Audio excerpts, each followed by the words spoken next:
Good evening. I was requested to do a build breakdown on my LS Swap 240 SX S13 hatchback. I just spent the better part of 25 minutes deleting a bunch of shit in my iPhone because I maxed out 128 gigabytes. Alright, so my car is a 1990 Nissan 240 SX S13 hatchback. Not a coupe, not a vert, hatchback. I have a LS power plant, and I'm going to give you a rundown from front to back on what I have. All meat and potatoes, so get ready. Alright, up front, starting at the very front. Mishimoto radiator. It's a KA radiator because both outlets come out same side, which is needed for this LS power plant. I have eBay 12-inch electric fans, which work fantastic for this motor. This motor does, I personally haven't had it over 200 degrees. Stock water pump, stock power steering pump. I have ICT, what are these? Accessory brackets. The only thing that is stock inside this motor is the crank. That is it. All standard bearings. I have a high flow, high volume oil pump. I have a Fox body, a fucking GTO oil pan. So this is a Gen 3 5.3 iron block that I got out of I think an 03 Tahoe. So it was rear sump, converted it to front sump, and all you need for that is a GTO oil pan and a GTO oil pickup tube. And I notched out the subframe, which I think I have a video on that. It's not bad, it's easy. I converted this to self-exciting, that way I don't have to have the command wire from the harness to turn this on to make it charge the battery. I have a 92mm throttle body, Trailblazer SS intake, Faster LLC fuel rails on both sides, 58-pound injectors with the EV1 to EV6 adapters because I have a 98 PCM. I'm still on the stock computer with the harness. I just converted it to standalone, which isn't hard at all. You go to lt1.com. Let's see. I got MSD Street Fire coils, big old Dragonfire plug wires, Iridium plugs, full CX Racing exhaust all the way to my catback. It goes down 4-to-1 headers on both sides and then to a Y pipe with all 3-inch V-band clamps to the catback. Excuse me. That's my fuel pressure regulator. It's an eBay one. You do have to drill them out. That way they have enough get by in the diaphragm, or else it'll backfeed. It's not fun. So I have two. This came with the rail kit. So I have two fuel pressure regulators, one on the rail, one over there, which is kind of nice.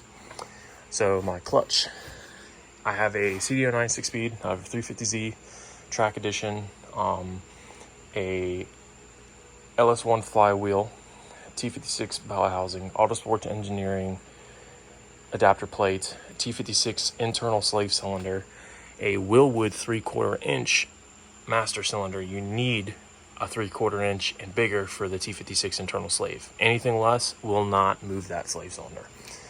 I have a G35 clutch disc with an LS1 stage 2 pressure plate. I have the Chase Bays brake booster delete kit, front to back, Chase Bays stainless steel braided brake lines, bias valve. I have Z32 30mm aluminum front calipers. I have ISC coilovers on all 4 points. The engine, like I said, stock crank, LQ4 6-liter rods, forged flat top pistons. The heads are 706 heads. They are shaved 15 thousandths, 3-angle valve job, upgraded valves, new valve guides.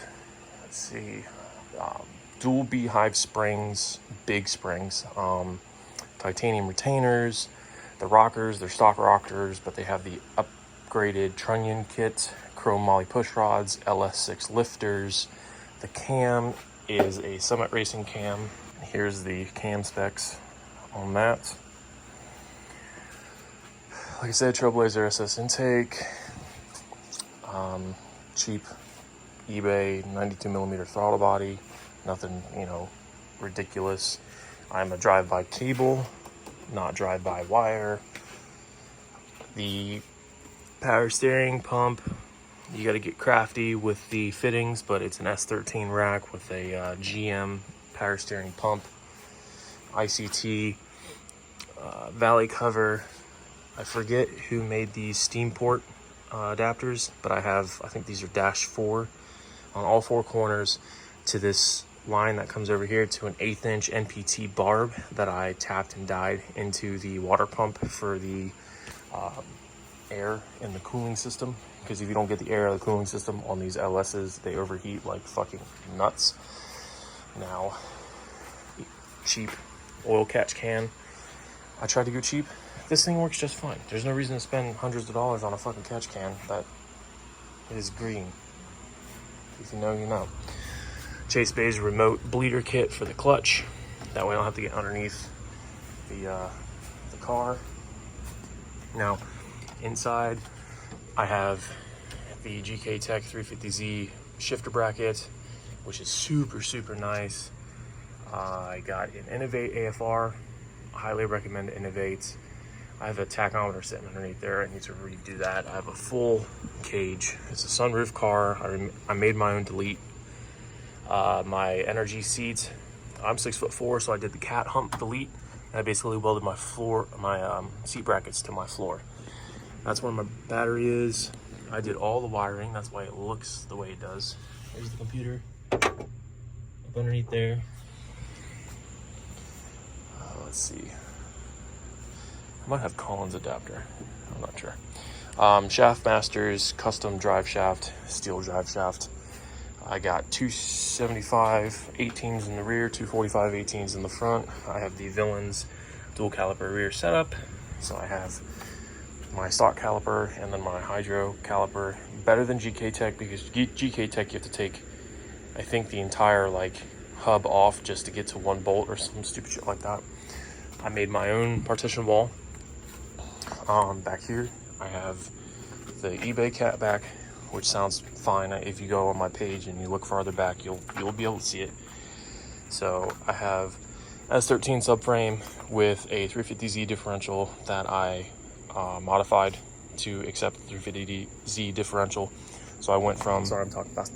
I went from I think it's a 390 something or like a 401, the stock R200. It was welded down to a 353. I haven't driven it yet, so I can't tell you how it feels, but I can only imagine how good it feels because it's a 350Z transmission with a 350Z differential now. Because before, first was completely useless. It spun through fifth and I never went into sixth. So yeah, I have all adjustable arms in the rear. They're all eBay. Lower control arms, camber arms, tow arms, traction arms, all adjustable, all eBay. So I'll be doing a review on that when the time comes. Let's see, trying to make this quick. I got a 15-gallon fuel cell from eBay, a inline fuel pump. It's called Most Plus. I forget the liters per hour, but it's definitely more than sufficient for the LS, for the demands that it takes. I have 2 fuel filters, 1 primary, 1 secondary, all stainless steel braided line all the way up to the front. I did mention the CX Racing. I'm trying to make sure I get fucking everything.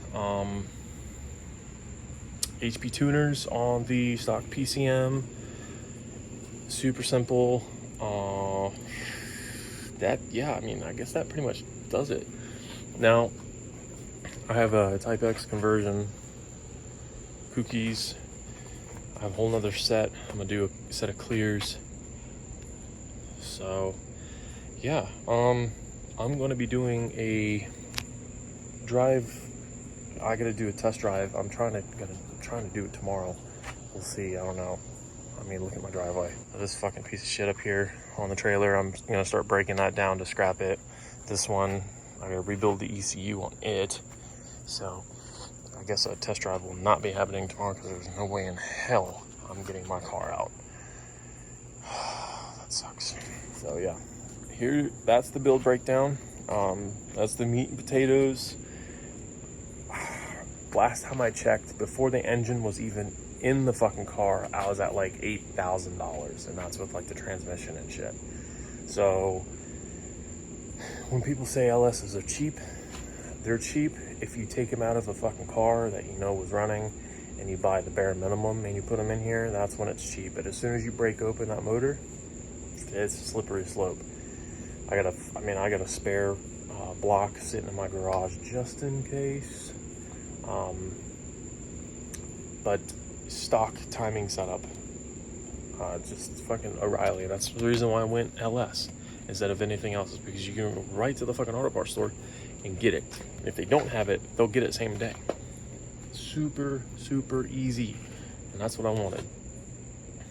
So if you guys like the video, if you have any questions, just leave a comment down below. This is the build breakdown. I've been seeing people, asking, this and asking that, if they could get, what did I use for this, and yada yada. And if I didn't cover anything and you still have a question, please comment and I will comment back and explain further. This is a registered legal vehicle in the state of Florida, mind you. So it has been on the road, but with that welded diff. Fuck that welded diff. So now I have the open diff. But yes, I guess I'll catch you guys on the next one, which should be a maiden voyage for this diff. See if I tightened everything correctly. All right, I'll catch you guys on the next one. Peace out.